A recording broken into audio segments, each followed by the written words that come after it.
This information just in. The Solar One sci-fi podcast are reviewing Starfleet Academy. Personally, I thought it was a load of old bollocks. Bring back Deep Space Nine. Good luck, guys.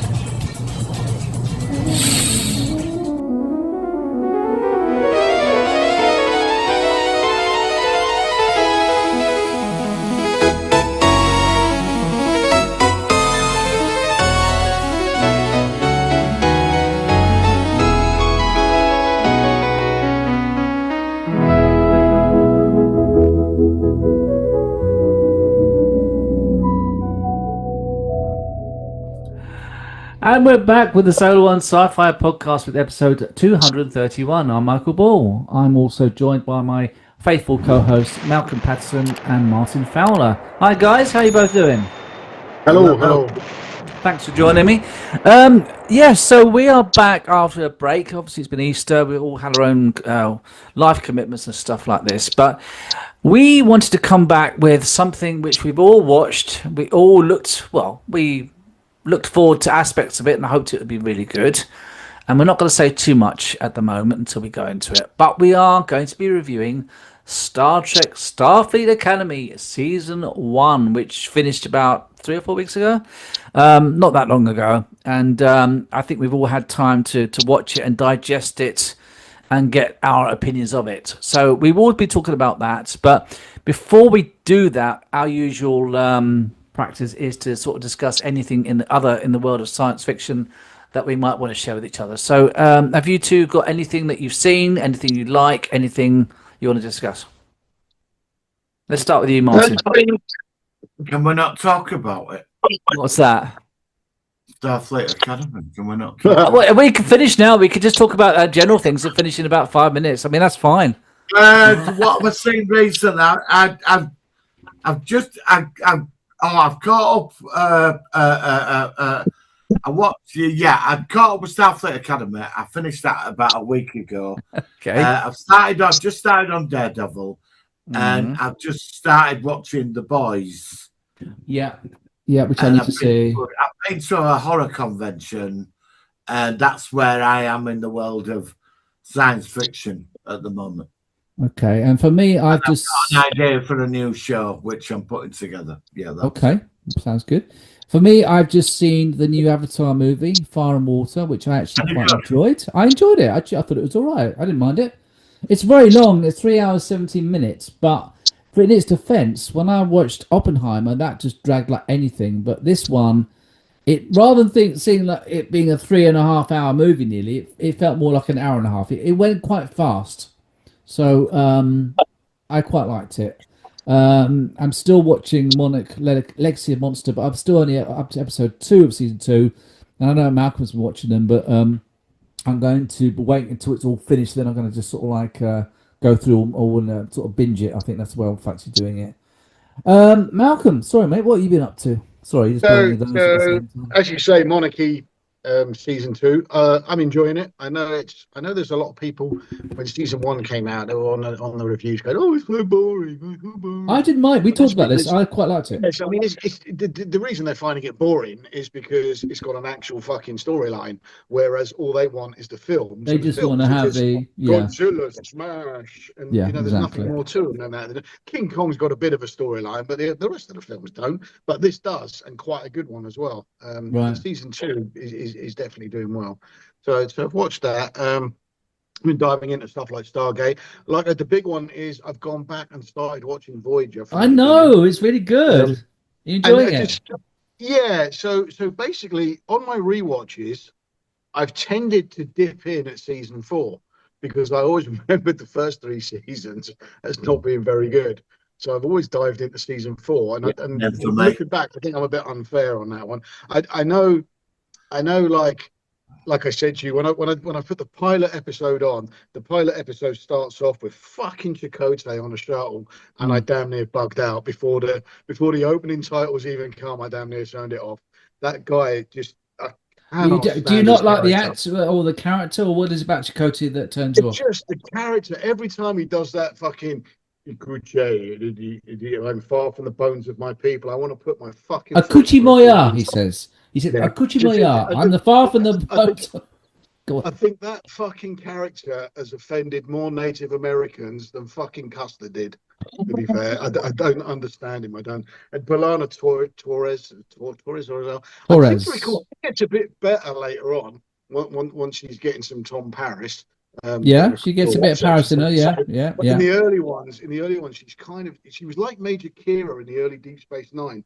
She's trying to do that whole angry, powerful woman thing, and Until it she just got doesn't a work. yeah, yeah, Yeah, yeah, yeah. but obviously these people are building characters as they go, and Neelix and Kez can fuck off as well. I mean, Okay, Kez uh, obviously dies eventually, but Neelix stays all the way fucking through, and he's a it was just pointless, that character.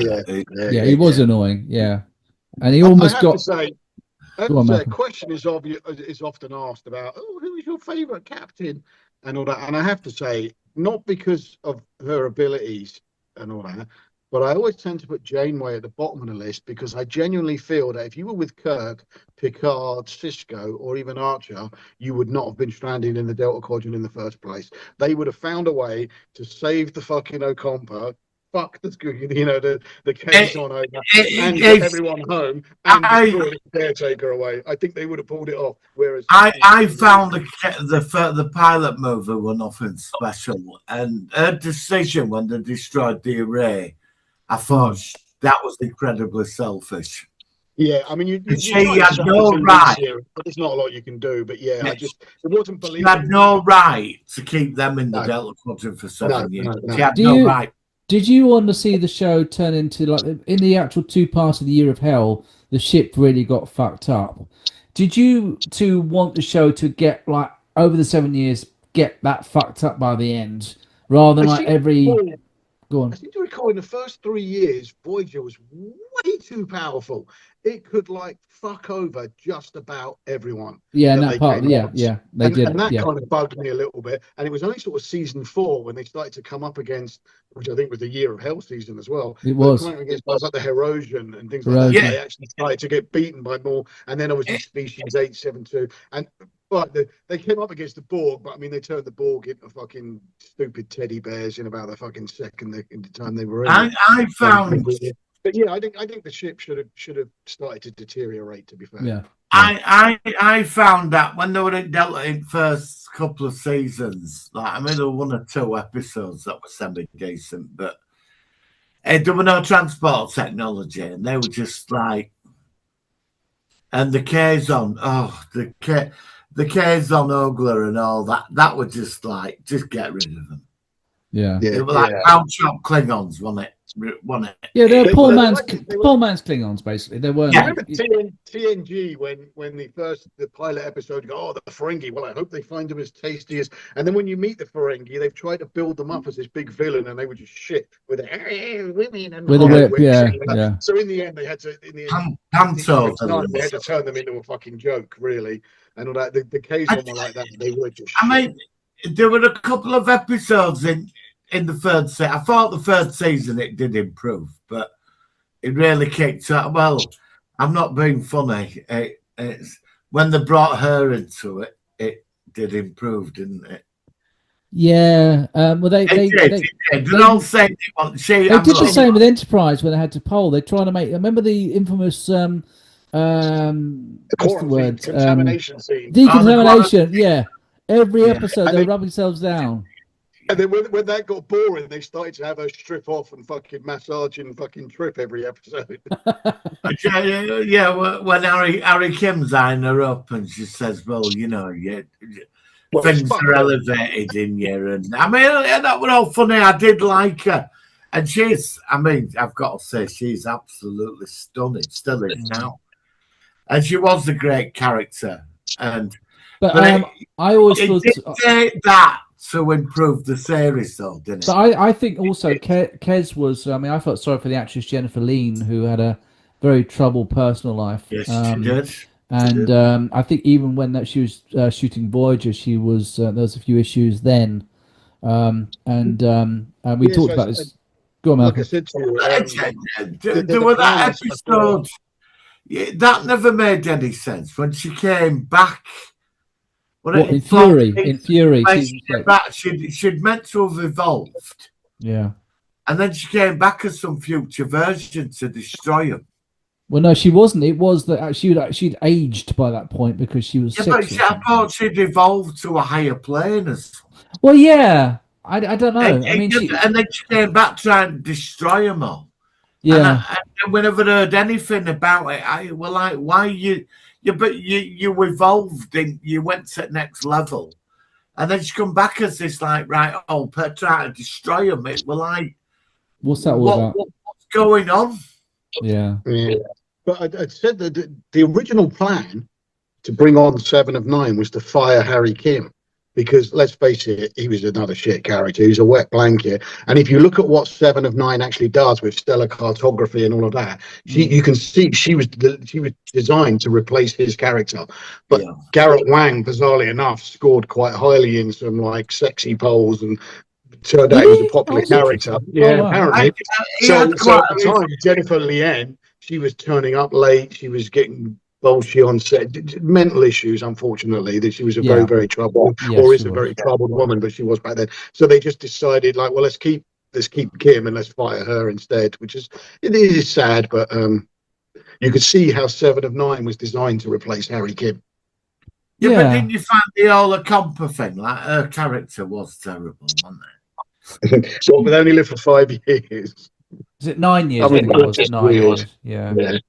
I mean, do you think it was good that they had the show set in a separate part of the galaxy, or do you think it might have been, why not just keep it in the Alpha Quadrant? To be fair, so what happens? You had your original Star Trek, and it's the boldly go where no man has gone before, and everybody forgets that out of the 79 episodes, there's probably only 12 where they actually do that. Mostly they go where people have been. But Next Generation came along, and it was more or less the same thing. They hardly ever went anywhere. No one it was all like Federation. And when they did, most of the time it was by fucking accident, not design. Deep Space Nine came out, and you remember that got fucking slated. People went nuts about the fact that the whole exploration thing was done. So then it was posited that they would go into the wormhole was the clever idea. That was the exploration and go into there and start. That's what was clever about it. We're not going to come in here. We're going to fuck you over. So then they came out with Voyager, which was like, well, okay, if everybody wants where no man has gone before, let's dump a ship on the other side of the fucking galaxy, wherever they go is where no one has gone before. And again, it didn't really pan out for the first 3 series until they brought the walking camel toe in and brought the Borg back, and then suddenly it became brilliant. The ending, I always thought they should have got back like 5 episodes before the end. Did an arc at the end, resolved all the storylines. Like on an arc of what happens to them when they got back. Yeah, I mean, other than the fact they used Borg transwarp conduits, I can't remember the end episode anyway. It's been a long time since I've seen the last season, so I can't really remember. I mean, they're actually at the end. They're in the Alpha Quadrant before the actual fading credits for about what? 45 seconds? Yeah, it's just them flying towards Earth, isn't That's it? it. I think Atlantis did the same thing, didn't it? It was just Atlantis approaching Earth. Landed in San Francisco. Yeah, he landed by San Francisco. And that was rushed as well. I like the concept of future Janeway, you know. Thought she was quite. I like Janeway because I thought I think Kate Mulgrew was fantastic. I think she was brilliant. I thought she was a warrior she was a diplomat. But she was so well cast. I mean, they couldn't have chosen a better person for Janeway. I mean, we had the that previous Genevieve Bujold as Elizabeth Janeway. It wasn't very good. Terrible. Yeah. But I'm so glad that they chose her. And she really was. All credit to her. I'm not being funny. If it's the choice of Holly Hunter. Fuck that. Holly Hunter? She talks like she's had a stroke or something. She doesn't talk right. She talks like this. She talks like, hello, I'm actually okay. Okay. I can't stand her. I know we're going to go. Sorry, that's a slight inkling of maybe how we're going to be reviewing the Starfleet Academy in our review section in a minute. So sorry, that was a slight spoiler, perhaps.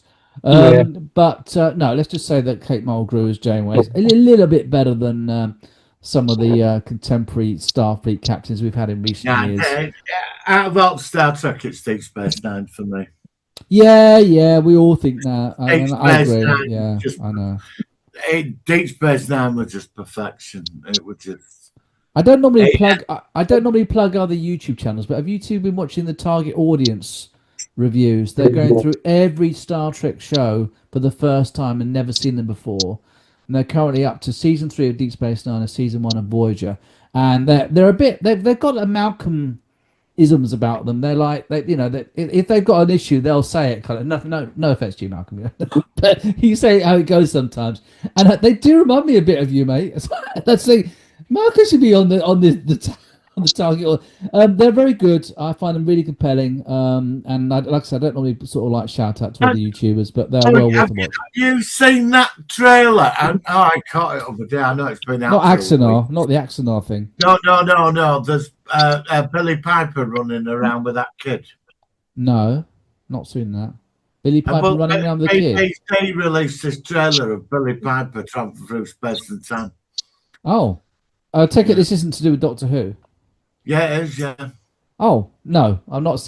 I mean, God knows, I have no idea with Doctor Who what's going on because that's got really running around with his kid in the TARDIS and all this, and going into the past and the future, and she's talking like narrating over it. It's what is this thing? What is it in respect of? I think it's to do with next series or something. Oh no, I've not heard anything about that. No, I'll send it to you afterwards. Okay. What I think is quite funny is how angry some people get over the very thought of Billy Piper being in any way the Doctor. People, and it's just like, she is capital S, not the Doctor. It won't be. How fucking stupid are you, fucking morons? And all that. And you're just like, well, clearly she is in some way, shape, or form going to take... she's got some link or something. It's not going to be permanent, we know that, but in some way, shape, or form, she has inhabited the fucking Doctor. It's just a gimmick for the end. They didn't know what to do at the end of the last season. Yeah, Russell T Davies still doesn't know. He doesn't know what he's doing. Oh yeah, but he hasn't done since. Well, I'm not going to. Since he was born. Yeah, and also unless he has a message about his representation and all this crap, rather than just telling good stories. I can't believe that you get a lot of these people who just want to put the message out there rather than actually giving good storylines and good sort of. I've got a rule: if you can't judge a film on its trailer, no, you can get an idea and think that looks good, but for me, you've got to see it, feel it. All right, and but then you can have a go about it. If it's shit, it's shit. I have been judging the Mandalorian trailers for the movie, and it does look a bit like a pile of shite, doesn't it? The trouble is with Mandalorian trailer, it's like 2 episodes banged together as a special. Yeah, it's like a TV episode than a movie. It's like a Star Trek. You remember the Star Trek TV movies? Well, I obviously remember the. Where you get the one season where they put 2 episodes together. Yeah. The hour and a half special. Yeah, and that's what I look at Mandalorian, and it's like, let's put the first 2 episodes together as like a TV movie, and I am not paying 15 quid to sit through that. It's going to flop. There's no build up to it. No one's got any interest in seeing it. They'll all wait until it's out on Disney Plus. It's not going to happen. It's the people. Have you seen the Darth Maul series yet? No, it's animated. I'm not into animated stuff. I've seen clips of it. I'm not that bothered about it. What do you reckon about it all, Malcolm? The Darth Maul thing, I might dip in, but like you say, I'm not overly into animated stuff, to be honest. And given that I haven't seen any of the Darth Maul comeback shit at the end of Clone Wars, I think it's a bit pointless. But in terms of what you were saying about movies, like I said, I've just watched there's somebody outside using a leaf blower. I've just watched Mercy, and that. Oh, I've heard that's good. I want to check it out. Yeah. I want to watch that. In the box office, but it's doing really well on streaming, and that is this now syndrome of people just don't want to go to the cinema anymore. They just don't. It's a massive blockbuster, and the only thing that you'll get people off their things is remakes, reboots, sequels. That's all you're going to get into the cinema. Yeah. Right. So, do you recommend Mercy? Because I want to check that out. They look good. I enjoyed it. Yeah. Okay. And thankfully, I was unable to predict the ending until about 3/4 of the way through, which I was quite pleased by. All right, I'll give it a watch. I might watch it this weekend actually when it comes up because My son saw it, and he liked it, and I didn't see it with him. So yeah, okay, I'll give it a go. Martin, maybe you want to give that a go as well. What about the what's that one that's out at the moment? It's quite written by the guy that did The Martian. It's doing quite well. Can't remember what it's called. Hail Was it Mary. Hail Mary? I Yeah, haven't seen it. I haven't seen it. Do you both? What do you both think about it? I nearly went to see it on Sunday night in Leeds. I nearly went to Oh, you see nearly it. saw it. Yeah, I ended up in the pub instead. but it looks good. It looks good, and the guy that wrote it, he was slagging off Star Trek, and he had to apparently apologize to Alex Kurtzman. Something you say about modern Star Trek. They've demolished the sets. Yeah, I did my AI character demolishing the sets, which was quite funny. My Rusty the robot character. It's a shame they didn't get Alex Kurtzman it's a shame they didn't get him to. Can you just go and pick that up over there and then demolish the fucking set on top of him? Have they finished season 5 of Strange New Worlds? Is it done? Oh yeah, it's done. Yeah, they've demolished the sets. They've taken them down. All gone. It's all gone. They finished filming that before the last December. They did it in December. End of December. It's been finished for about 3 or 4 months. And obviously it's post production. It's a shortened 5th season. Yeah, I still quite like Strange New Worlds. I mean, out most of this modern stuff, the newer stuff, I think Anson Mount was great. Anson Mount was so well cast, and that's one of its benefits. A great cast, but unfortunately the writers on that let me down a little bit. Yeah, a lot of people feel that. A lot of people feel the first season was the best, and it slowly reduced in quality. But it's still got another 1.5 seasons to watch, so it's got a chance to save itself. I think it's got a lot better chance than Academy season 2. Again, I'm not saying too much. I haven't seen Academy 1 to review it yet. But I mean, due to is it going to be a big gap? Are we going to have like 3 or 4 years of nothing? No Doctor Who, no Star Trek, no Star Wars? Changing hands. It's going to be an issue, but it's also Star Trek is still one of their big money spinners. It is something they're going to want to get up and running fucking quickly, just purely because it's a revenue spinner for them. Be prepared for changes with Star Trek franchise. And of course, it's still going around about Star Trek United might be coming along with Scott Bakula coming back. Star Trek might not be going the way you want it because it's the people that have bought Paramount out. Well, aren't they going to chuck out Secret Hideout? Get them all got rid of, and it's going to be in house. I don't. Yeah, they're the people. I don't do politics on there, but I think they'll be changing a lot of how Star Trek works. I do. Yeah, but do you think that some of the? I can't answer that. I think. Look, I know what you're saying, but do you think that some of the politics in recent Star Trek have been a way that's I think the so-called culture war that's going on, everybody, this is that and this is this, and I think that's going to probably reflect on where the direction they're going to send it. Yeah. Okay. And I can see why they're going to do it because when we get into the conversation, I just think there's going to be big changes coming. They are not going to dump it, but they're going to change. I think they're going to change. So you don't think they're going to have like a few years where the dust can settle? We've all got used to what's come along, and then we can build up the excitement for a brand new set. I'd say there's going to be a massive reset with it. I think there'll be a reset, but I'm kind of thinking it's probably going to be more positive. I think, given that the big franchises, Star Trek, Star Wars, Doctor Who, given that they're failing, and they are, no matter how many of their fans jump up and say, yeah, it's great, the shows are failing, and the money men are realizing this now. They're now going, how much more money can we throw at people that are trying to tear these franchises down when we should be building them up? So it never go back to what it was. But I think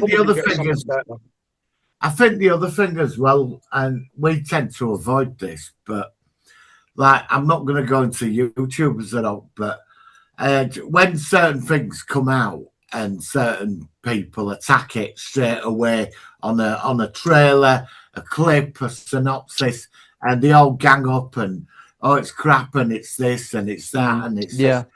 Them people, and it's like they have obviously big followings. It's like suddenly people are all against it, where nothing, because of this, nothing gets to grow or develop. See, Well, back in it's a very toxic element. It's a toxic kind of environment. I think what happens is things get knocked down before they can grow. I agree. You know, honestly, I agree. Discovery was terrible. It had potential, but there was a lot of, how do you say, patronising in there, and I think like now that another side's going to get a shot at it, maybe get it right, but I think a lot of people jump on it. It's like say the new Batman film that's coming out. They're all carrying on about the cast that's in it, and oh this, and we can't have that. Oh, she's this, and she said, and they're all like, it's all over internet, isn't it? It's toxic, isn't it? So film comes out. I mean, they're already starting on about Doomsday at Christmas. Yeah. You know, none of us have seen it. All right, Marvel's done itself a lot of damage. It has, because they've released nothing but crap over the last few years. But Doomsday, like, is meant to be this big $1 billion Avengers movie, and you know, by the time that gets out, that'll play. If that flops, that's because of everybody attacking it. The problem with Doomsday back in the 90s, things got Next Generation was shit when it first started, but by third season they got their act together and went at it because it developed, it grew. Things need legs. Stargate SG-1, it was really dodgy in its networking and where it was going, but it stuck it out, and we got 10 seasons of it, didn't we? Yeah. I think that's grow anymore. No, but then I also think it goes back to the fact that they keep remaking things. Like there's a new Harry Potter, there's a new, and that's the factor that if it's like a new series like Pluribus or something, well, people are going to try it out and be a bit more open-minded because they're not comparing it to older aspects of the franchise. It isn't a franchise; it's a new thing. Harry Potter. Yeah, that's getting milked again, isn't it? Yeah, I've already heard. I mean, I'm not a Harry Potter fan, but I even heard that. There's so much that was in the book. The films are really good, but there's so much in the books that is not in the films that a TV series was very fucking obvious to do, to bring everything back in and tell the story how it was originally meant to be, which you could have only done as a TV series. To be fair, a whole season a year, you can get a lot more in. You can bring a lot more of the backstory. And to be honest, I'm quite looking forward to it. And I am definitely no problem at all with the fact they cast a black actor to play. Oh no! I mean, it's people whinging about that are just fucking morons. Yeah, I know. That's the problem. You know, I might give it a chance. I mean, I'm waiting for Free Body Problem season 2. I've not seen that one. You know, but nothing gets a chance to grow, and if it ain't grow, or it's a remake, like I said. But we need to get back to a point where something started. You think, all right, I've done that brilliantly this season, but let's get it up in second season. Things need to grow, don't they? And people have took established franchises and just completely fucks them up. Well, they got the new Alien Earth season 2. That's in production now as well, I think. Well, it's in pre-production, and that's gonna. And that guy from Lord, what's that short guy is in? I can't think of. He's quite a well-known actor. He's in it. Apparently, he's been cast. I can't remember his name. In what? What's he in? He's in Alien Earth. He was a dwarf actor, and he was in. Peter Dinklage. Yeah, that's him. Yeah, okay. He's going to be in it. So, but that's. I mean, what I've seen of him, he's a good actor. So that might be interesting. Now, our usual Zoom is cutting out in a second, so we're going to go into our focus of the week, if that's okay with you guys. Yep. All right, let's go into our focus of the week. Here we go. It's the Solar Sci-Fi Focus of the Week.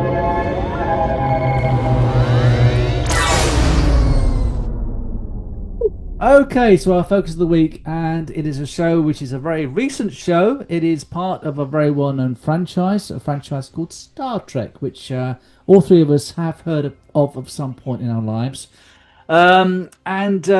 This is from the producers at Secret Hideout, who have done quite a few recent Star Trek series, which have certainly had various opinions from the fans throughout the world of their quality, continuity, and everything else, acting, whatever. So we've all seen it. Martin was very good to do it because I think he thought himself. I know of other people who have tried to watch it and couldn't face it, and they've dropped it out. So we've been good. We've done it. So shall we? How should we do it? Should we just go with our initial impressions first, or should we go based on what we saw in episode 1? What would you two prefer? How would you think is the better way to approach it? I think we first? should start with the pilot. I mean, that's the All right, so let's just quickly say that the pilot, which was called Kids These Days, and the synopsis was, after fleeing since childhood, 21-year-old genius Caleb must decide whether to accept a spot at the new Starfleet Academy from Chancellor Naya Ake, the captain who imprisoned her mother 15 years ago. So, all right, first episode. Martin, as you thought that we should go this way, what did you think of the first episode? First impressions? I thought the first episode had potential. Okay. No, I did. I actually did. It were. I like the villain. Oh, Paul something. Yeah, another guy. Yeah. He was sort of interesting. We got the what they call it, the Tom Paris storyline. Yeah. Of the mother gets sent off to penal colony and it's all a mistake, and she's the judge, advocate, whatever, and he becomes a bit of a bad boy when she's going to adopt him, but he doesn't run her, and like certain forces bring him round to meet again. And they're going to set up the new academy, rebuilding the Federation. That's where I think this series should have gone, more into rebuilding the Federation. That should have been the path. Right. And he turns up in that ship and the big shootout. And they all get to know each other. We see these characters. The Zerats, a photonic life form, who we find out an emissary. Yeah. Didn't have much time for her. The Klingon, I'll leave that. We'll go step by step. Yeah. Okay. And the characters come together, and they're all put into a situation where they have to work together. And Ollie Hunter's character, after first episode, I just couldn't do with it. He's like lounging around all over the chair. Fair enough. Each captain has their own personality.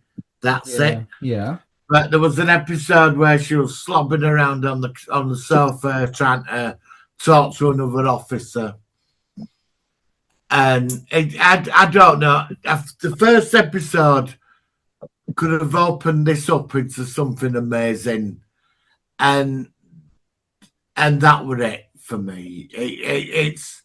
There is one or two episodes in here that were okay. I'm not gonna jump on. No, we're not a hate channel. We're going to try and be open, but our own perspectives. The first episode I watched, I think I messaged you after. I quite liked it, so that's where I stand on the first episode. All right, Malcolm, let's go with you, mate. So oddly enough, I saw potential in the pilot. I tend to go fairly easy on pilots because, let's face it, a lot changes after the pilot episode. The TNG pilot was notoriously shit. The DS9 one, nobody really liked. The Voyager one wasn't that good. The Enterprise pilot was probably the best of all the Star Trek pilots to me. I fucking loved that pilot episode. So I tend to go fairly easy on them. And I did actually, as much as the first two episodes, I think I was still online kind of defending it, as at that point it seemed to be that people were just hating for hate's sake, and I was saying, "Oh no, look, it's not too bad." Yeah. But it did start to fall apart halfway through. Some of it, I mean, a lot of it was good. A lot of it was good, or potentially good. the main character, the kid, the fact that he can take out these guys on the shuttle and all that is and all that. I don't get. There's probably something to bring up as the episodes get later on, but there's no way he would have even entertained Nala Ake after what she did to you and your fucking mum, and you fled. And there is no relationship between the two of you. She turns up, you would have fucking phased her face off. I'm sorry, you would. Yeah. In the real world, Yeah, you would have just you're right, fucking Mum. torn her apart and died doing it. Yeah. But that's the end of it. You're When it really fell flat for me, and I realised that the writers were just fucking morons, as we can, is. They have this. So we've got a Klingon who is not a warrior. He wants to be a medical guy. Absolutely on board with that. Nice idea. We've seen before that they've got Doctor Klingon scientists. Like every species So they have variation. but they have this contrived fucking moment where, oh my god, the boss woman's wounded and only you can save her. Yeah, you can do it. Oh yeah, you can do it. 2 minutes later, what's her name's on another part of the ship and says, like, well, this is an emergency. Robert Picardo appears and goes, state the nature of your medical emergency. Wait a minute, why the fuck didn't you do that 20 minutes ago when Klingon boy was trying to work out how to save this bitch? That's all you had to say. Like, you know that technology's working because fucking Sam is standing right there. So clearly there's enough power to run his fucking program. Yeah. I really like the Sam character as well. I thought that was a fucking great idea, and I really liked the quirky way she played it. I thought she was really good. She was one of the only characters in the beginning I thought was really good. I thought her fish out of water, how she played it, was good. I'll give the actress props for that. Yeah, but I think you've already indicated that opinion might change further on along during the season. Or I thought Robert Pickard was wasted in this series. Yes. Oh, yes. Absolutely. The most wasted of all the characters. Robert Picardo is such a good actor. We got him in because of his name and as nostalgia. That was it. Yeah, I'm not knocking Robert Picardo. I think he's a great actor. He's very outspoken about things. He seems like a nice guy, but he come in for a paycheck. They offer him a shitload of money. I said on the messaging with Voyager, watching when he's first activated in the first episode of Voyager, he fucking steals that program immediately. His presence is phenomenal when he first walks in. This is 800 years in the future, and in Voyager, there was a scene where he overloaded his mind, and Janeway sat on the holodeck for days with him to get over this thing. Yeah, he had the quandary about whether he should have done something. That was so powerful. But Voyager was about him evolving. It's 800 years. It was like he was reset. He was more the grouchy early Doctor from the first season. If you imagine, if you imagine what he's been through, how much he did to evolve and become a person, and how much he helped Seven of Nine with what she had to do. When Sam came up saying, "Oh, you're going to be my mentor," and he just goes, "Fuck off!" There's no way that was the Doctor. No. Come on. I thought his character wasn't actually recognisable from what he'd grown to at the end of Voyager season 7. It was like, well, hang on a minute, the Doctor's not like that anymore. And I thought, like you're saying, 800 years of progress, and he was no better than he was. He was like the first season of So, and also, I would have thought that Robert Picardo would have thought, hang on a minute, I know this character. I mean, do you think he would have had a say in his own character, or do you think he just read the lines? No, I don't think so. I think paycheck. That sort of like surprises me really, because I would have thought that this is a very well-known cult character in science fiction, very well liked by the majority of people who've seen his character, and it's almost unrecognizable, almost like the reset EMH from season 1, but just looking old. Again, they get this potential. You see, he was one of the draws of why I wanted to watch this. I wanted to know, like, the Voyager crew, what happened later on, and hints at Janeway, and he was just used to pull in. He was just to pull in people to watch it, and it didn't work. Yeah, like when they got Q into Picard season 2, totally did nothing. Yeah, it was just a gimmick. You remember the trailer? It was like, oh, this is going to be great, and they did it with this again. When I first saw the first episode, we actually talked about it on a previous episode. And we were all actually pretty positive And it's funny because we've had this before. We had this with Picard season 2, episode 1 and 2. We were like, oh, this is a great start, and then it turned to shit. It was just stuck in 2024 or whatever, and it just sort of dragged along. So what I'm thinking is that we're not that closed. If we liked it initially when it started, then we're open for it to continue at that perspective of where it is. I mean, there is established. I mean, I like the Admiral guy. The actor. Admiral Vance. Admiral Vance. Yeah. Him who's in charge of Starfleet. And when they were having that meeting, about we've got to rebuild the Federation. And I'm thinking, if they're going the way I think they're going about the rebuilding, and because there's a lot of politics involved, a lot of things, background, I thought this could have potential about rebuilding a whole new federation. And they didn't. They fucked it up. I'm sorry for Milan, but they fucked it up. They lost so much potential. It's such a shame. For me, I would have liked to have seen Starfleet Academy, not about the Academy, but like Deep Space Nine, all like set on a training ship. Mm-hmm. I would have like a Red Squad. You remember the episode? Oh, Red Squad had the. You remember the training ship? Valiant. Yeah. I would have liked to have seen that. That's I mean, Starfleet Academy during the Dominion War, where you are literally trying to thunder fucking cadets through as fast as possible because you need to replace the officers. You need to, That's a better fucking premise. So what did you think initially, or actually, of the cadets themselves? Is any cadets that actually stood out? I like Sam. I quite like Sam. Yeah, the idea of the Klingon was good. It's just a shame that the actor was so terrible. And what the fuck was his kind of Tony Todd Worf kind of voice he was trying to do? That was bollocks. Somebody said it was actually just dubbed. It wasn't his real voice. Oh, I don't know, but it was fucking awful. I'm just trying to look up now to get there.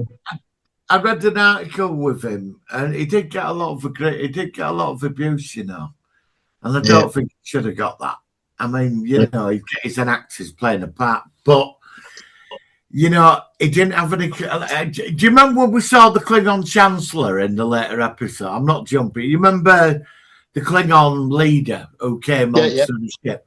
He had a lot of charisma. He was a Klingon, wasn't he? He was big, and he should have had that. When you see Worf and Picard is taking, Worf was a badass, and Worf had charisma. And I found the guy that played the Klingon, he didn't have any of that. He had his brother in that episode about it. Well, we see his family and everything. They were all loud and Klingonish. Did you think it was strange? Did you think it's strange that the Klingons have been decimated? They were literally just like a few sort of almost like refugees in a tiny. That really. But they weren't on any other planets is really weird. I mean, blah, blah, blah. The thing with Jaden though that really fucking made me laugh was. So first off, they, without being rude, they make the guy a pussy. They not in a bad. I've got nothing against that, but he is. He's not a fucking warrior. He's not this. He's no good at fighting. He just wants to be a medical guy. Absolutely on board with that. But you have made the guy a weak, cowardly little pussy who doubts himself and doesn't know. And then later on in the series, you make him gay. And it's like, what fucking message have you just sent out to everybody that he's like that because he's gay?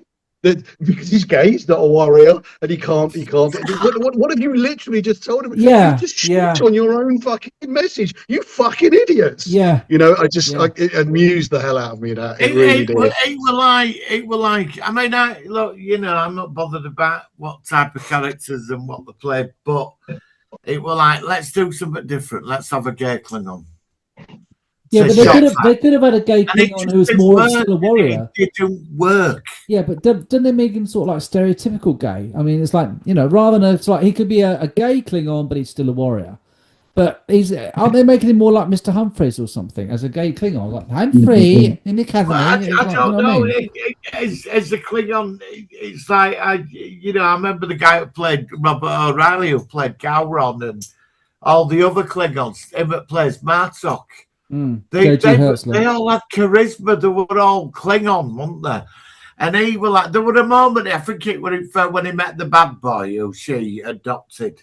Like, he said, a warrior never deserts his friends. Like, he tried to put his voice on into this warrior thing. And it just won't coming across. You know, if Worf said that to you, like, you know, I'm your friend, a warrior remembers his friend. You know them, you know what I mean? Yeah, those sort When of he like stoic tried kind to of deliver that, yeah, and it yeah. was like, oh. So And are you thinking it was because of the writing or because of the actor or a combination? a combination. Yeah, yeah. I don't think the guy that played him deserved the abuse he got. Well, no, I don't No, want that. no, I definitely mean, not. Definitely not. Definitely not. no, because he's just there to do a job. He's an actor. And he's an actor, probably you know, a I really mean- nice guy. Yeah, this is the problem about this is what I hate about Star Trek toxicity when you have fans going after actors just playing a role. I mean, You know, I don't like that. You know, I'm not bothered about gay Klingons.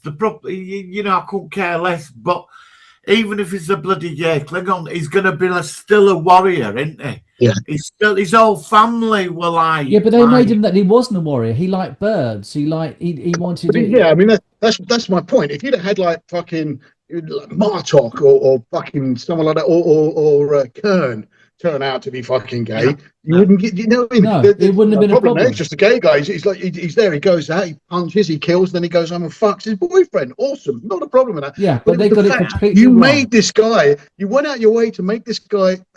I don't want to say weakling because that's kind of having a dig at the medical profession. But you've kind of made a massive point about he's not a warrior and he can't really do warrior stuff and he doesn't like to kill and he's a bit of flowery and he's a bit. And then you make him gay just to really fucking. What are you trying to sell to the fucking audience, man? Come on, the douchebag Darren with all the women, make him the fucking gay one. All the women are chasing after him, and he's a wanker. But fucking just make him the gay one. If you have to have a gay character, make it him. Fucking come on. But at least Darren had glitter puke.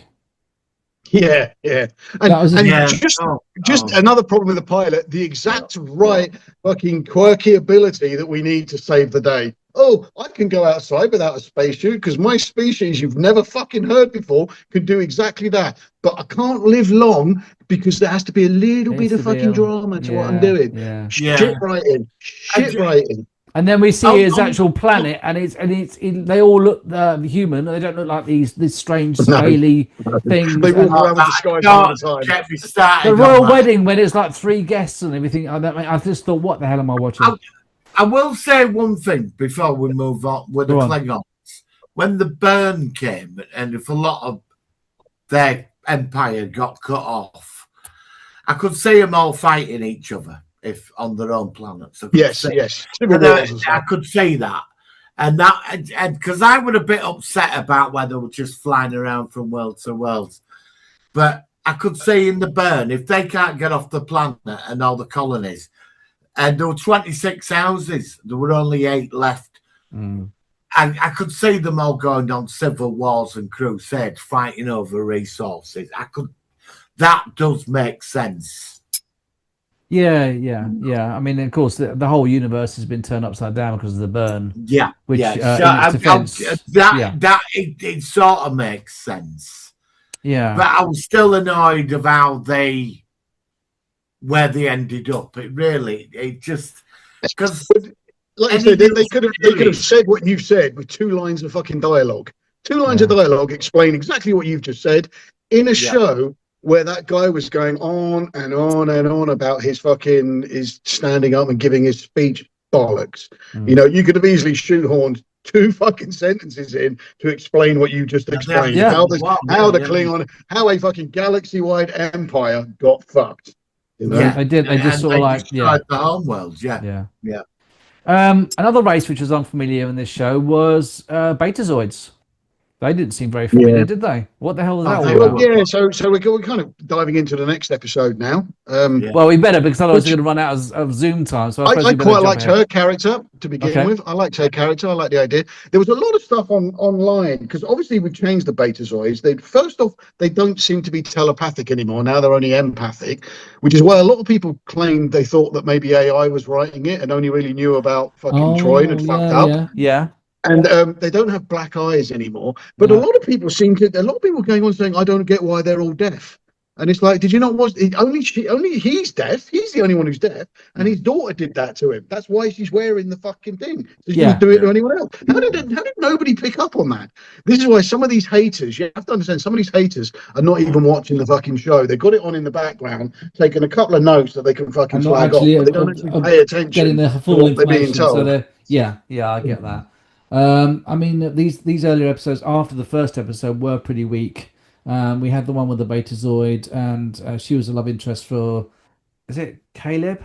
Caleb? So I think it's Caleb, isn't it? The bad boy. Let me. I'm sort of jumping through some of the characters as well as the storylines because there's a lot here to digest. What did you think of? Is it Laura Thok, the half Jem'Hadar, half Klingon? She was criminally underused. I know everybody got the fucking there's no such thing as female Klingon. They don't have female Jem'Hadar. They don't have them. Really, you don't think that scientists that can genetically engineer an entire fucking race and make it fucking a warrior race, unkillable, addicted to a drug, so you don't think that they could have found a way to breed a fucking one of their guys with a Klingon woman In 800 years? No, that would have been beyond them in 800 years. Yeah, fuck off. I had no I'm gonna problem with the say character, this. and she was I'm criminally gonna say underused. this.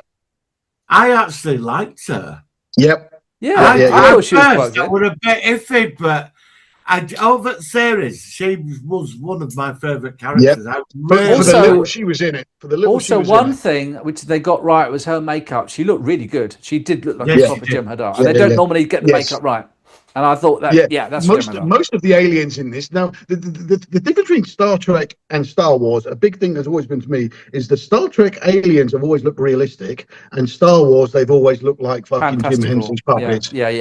Yeah. Whereas in this Star Trek series, they'd gone the other way. They'd taken the Star Trek. They were clearly masks. They were clearly fucking stuck on stuff. It was only really her that looked like an actual fucking realistic alien. That and the weird cochlear opera singing fucking nightmare with the Doctor. Her makeup was pretty good as well. Even if it was a pointlessly bizarre shit character.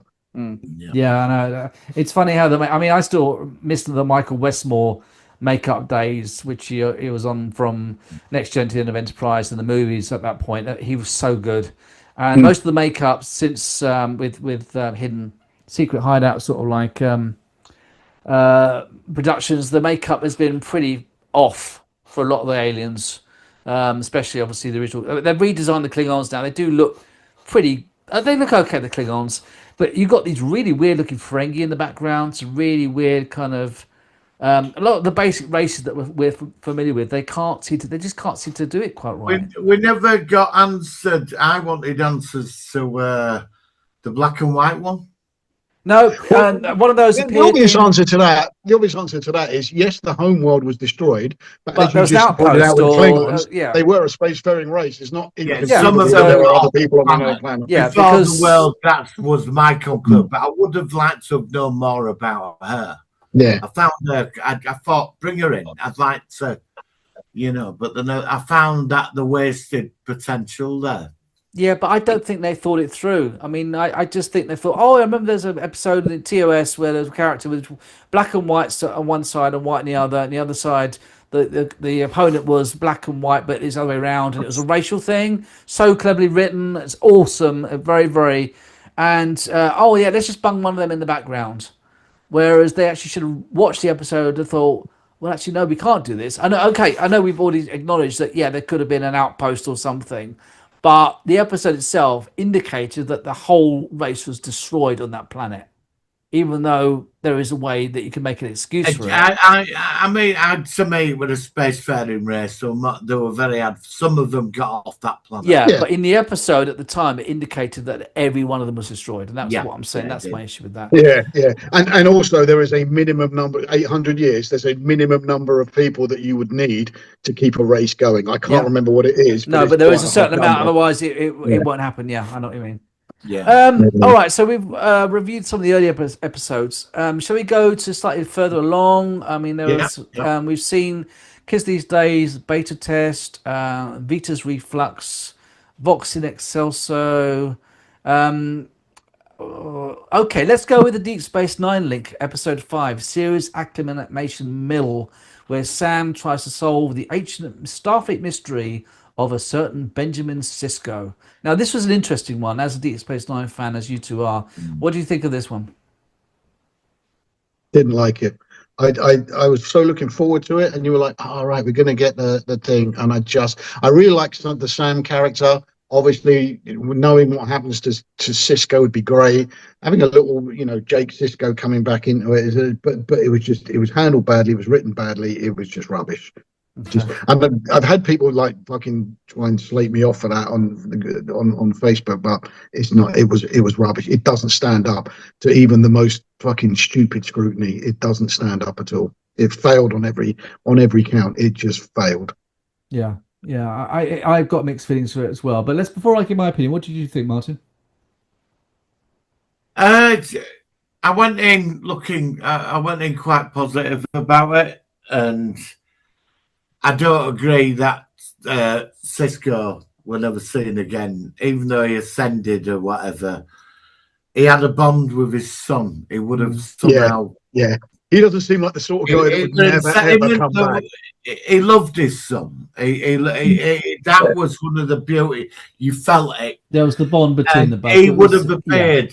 He would have done something. Yeah, a bit like the Visitor. You know what I mean? Could have been something. Yeah. And I didn't like it where they said Benjamin Sisko will never seen again. That just really pissed me off. Yeah. I mean, they could have at least had the Jake hologram say, well, to be fair, I've seen him quite a few times. Just like, all right, nobody ever saw him again. Nobody knew what happened to him. And then Jake's like, nudge, or something like, I've seen him loads of times. He was always with me, but maybe being slightly vague. Something where just every Thanksgiving, Dad's there. Don't worry about that. Yeah, he's there. He's there in the corner watching us and sort of like.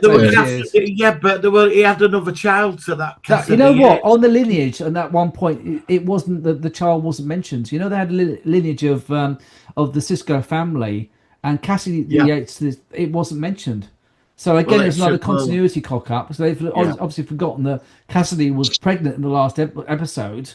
I mean, do you think it was shitting a bit on Deep Space Nine's foot? I think it was like they got Robert Picardo and let's go into some nostalgia. They're just not. They're not. It's not correlating with the classic material, is it? It's kind of like a filler. It's just like, oh, we've got Cyril Lofton for an episode. Oh, okay, we can do that with Deep Space Nine, but we don't really know much about Deep Space Nine. I'll just bung him in anyway. Just do any old bullshit. Oh, let's put in Dax. Let's put in another Dax, 1,000 years in the future. Like, okay, fuck off.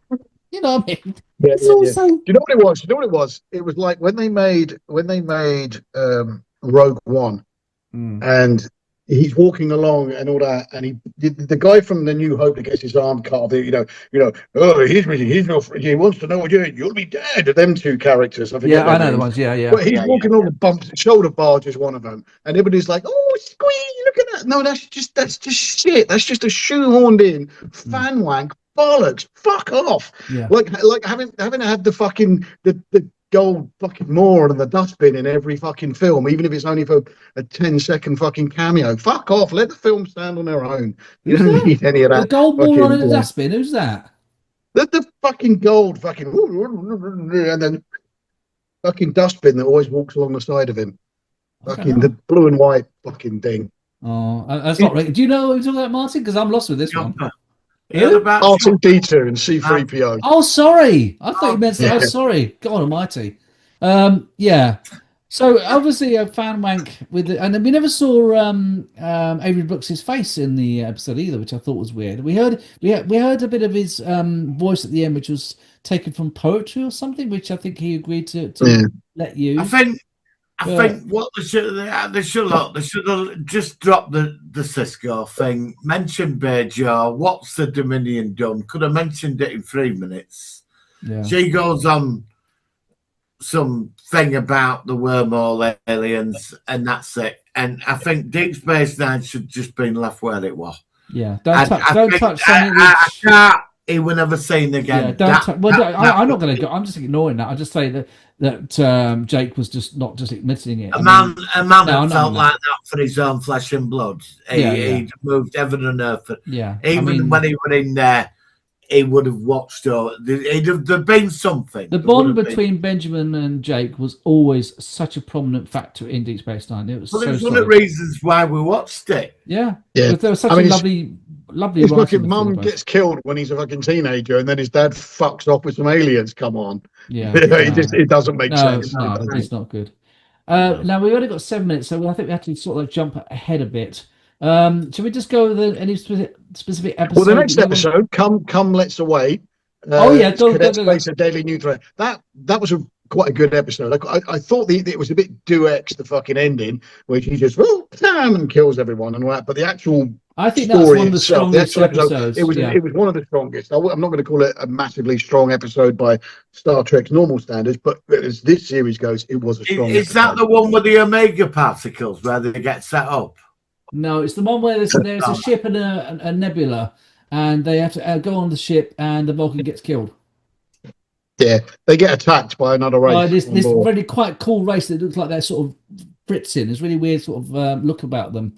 And the Paul Giamatti's character comes back. Yeah, he's in it briefly, and I like him. Yeah. The episodes with him are actually pretty good, but he's only in about 4 episodes or 3 episodes the entire season, so that's a waste as well. So that was pretty good. Next episode was shit. That was the holiday the cadets one, wasn't it? Yeah. That was. I can't bother to talk about that one. The next one was shit as well. Exactly. Where Tilly comes back. Oh fuck yeah! Oh yeah! You know What a waste it's of really time funny. That was. She walked out, opened her mouth. I turned it off and didn't watch it for fucking 4 days until somebody said, "Oh, it was only because somebody said she's rarely in the episode." I thought, "Oh, I'll have to struggle through it." But she was in the B story as well. She was in the B story. Yeah. That's the one where the holographic doctor becomes the surrogate dad of Sam. Yeah, just terrible. All of it. Yeah, so like I said, I really like the Sam character, and I like the way she played this kind of fish out of water and her approach to seeing her, much as 7 of 9 used Naomi Wildman as they use that. So you can see 7 of 9 struggle through her eyes. That's a perspective. Same thing here. Seeing somebody trying to get into this new world through Sam's eyes as a complete new character, like new to everything, was a great idea. And then they fucking wrote the whole lot off by suddenly, oh no, let's go back and give her an entire fucking Federation upbringing with a fucking mentor, so she's just a normal kid now. Fuck off, you ruined like the best character in the show. Like holographic doctor were like, well, I've not been close to anybody in 800 years. I've just kept on me by myself, and he's got to learn to care again. Yeah, like, I don't know what it's all about. Yeah, well, and I had a family once. There were holograms in a fucking 1 episode, and he had them for about 2 days. Yeah, yeah. And the Voyager crew were taking the piss with him and started adding problems to him. Yeah, that's right. And he's going, I had a family once. It wasn't the same. Right, let's cut to the last 2 episodes then. Paul Giamatti, you have this kind of like trial thing. Concept, shit idea, shit. It's encircling the fucking Federation by mines. I mean, come on. Don't go there with that. This guy would have hated the fucking Federation. He would have just detonated it. He fucking hated the Federation. He would have just wiped them out. Not this, I'm going to keep them all contained and like, fuck off. He would have. The only saving grace in those entire 2 episodes for me was the speech he gives, when he tells her, fucking in no uncertain terms, he fucking hates her. That to me was one of the best written speeches. That's up there with some of Picard and Sisko's fucking speeches. That was brilliant. Yeah. Do you think he was really underused there? I mean, I suppose I do. I mean, you think of Gold Ducat was in so many episodes, and seemingly he's not in season 2 at all. And I've heard he's not. I've heard that's it. Neither is Caleb's mum. She's not in it either. Yeah. So there's going to be another big baddie. Again, that's a wasted storyline, isn't it? Yeah. So wasted. He finds his mum and then I mean, the very idea of him having this fucking relationship with that Ake woman, I know I'm coming back to it, but just I don't get why they just have this pal relationship. They've never fucking met each other 2 weeks ago, and yet now they're the best of friends and this, and he thinks she's fucking the greatest thing since sliced bread and all that. Mate, she's the reason you grew up with no fucking mum. It doesn't matter how much, I'll try and help you find her as long as you're a good boy and make me look good in the academy. Fuck off. She's the reason you've got no mum. Fuck her. Take your phaser out and blow a fucking hole in her. so bitter towards her. You are. Yeah. All right, guys, we've got 2 minutes left to finish this off because of the usual Zoom thing. So let's wrap this up. How would you rate this out of 10? Malcolm? 3. 3. Martin?